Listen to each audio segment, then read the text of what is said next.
Praise the Lord. இயேசுவில் பிரியமானவர்களே, உங்கள் ஒவ்வொருவரையும் ஆண்டவர் இயேசுவின் இனிய நாமத்தினால் வாழ்த்துகிறேன், வரவேற்கிறேன். ஆமென். இன்றைய நாளுக்கான இறைவார்த்தை உணவு இணைச்சட்டம் 30:6. உன் கடவுளாகிய ஆண்டவர் உன் உள்ளத்தையும் உன் வழிமரபின் உள்ளத்தையும் பண்படுத்துவார். அதனால் உன் கடவுளாகிய ஆண்டவர் மீது நீ முழு இதயத்தோடும் முழு உள்ளத்தோடும் அன்பு கூர்வாயாக.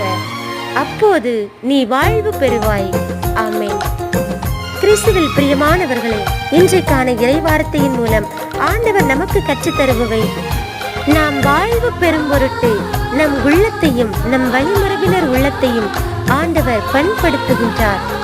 அவரை முழு உள்ளத்தோடு முழு இதயத்தோடு அவர் மீது அன்பு கூறுவதற்காக சிந்திப்போம், செயல்படுவோம்.